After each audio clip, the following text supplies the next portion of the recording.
আজ শুক্রবার কক্সবাজার লাস্টে চলে আসলাম কক্সবাজার জেলার শহরে জামান হোটেলে। সবচেয়ে বিখ্যাত এবং সবচেয়ে পুরাতন, এটা নাকি 50 বছরের ঐতিহ্যবাহী মেজবান তারা।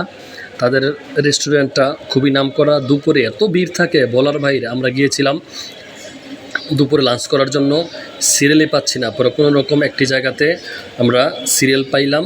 তখন তারা তাদের ট্রেডিশনাল যেই খাবারগুলো তারা সামনে আনলো এবং তাদেরকে বললাম দেওয়ার জন্য। তখন তারা আমাদেরকে সার্ভ করতেছে এবং প্রচুর মানুষ দাঁড়িয়ে থাকে এবং পরিবেশটা আসলে এত ভালো এবং খাবারের মানটা এত ভালো বলার বাইরে। তারা 1 কেজি গরুর মাংস নেয় 1400 টাকা, হাফ কেজি 700 টাকা।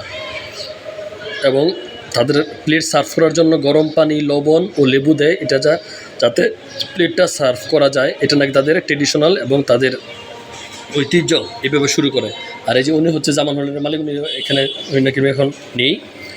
আর এই যে তার পূর্বের সামনে, এটা হচ্ছে কক্সবাজার জেলা শহর।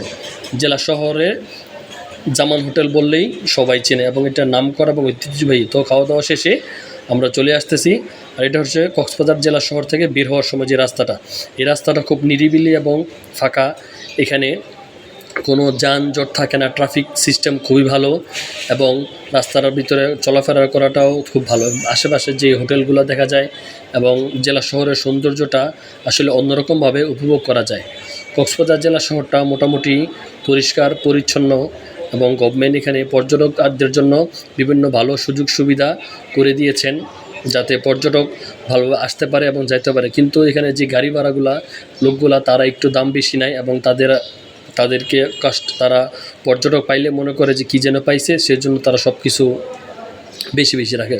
কক্সবাজারে এটা ঠিক, সব কিছু তারা বেশি রাখে, কিন্তু তাদের সাথে চেনা জানা বা মূলামূলি করে সব কিছু গ্রহণ করা ভালো, তাহলে তার জন্য ভালো থাকে। এই যে কক্সবাজার থেকে আমরা চলে আসছি মোটামুটি হোটেলের দিকে।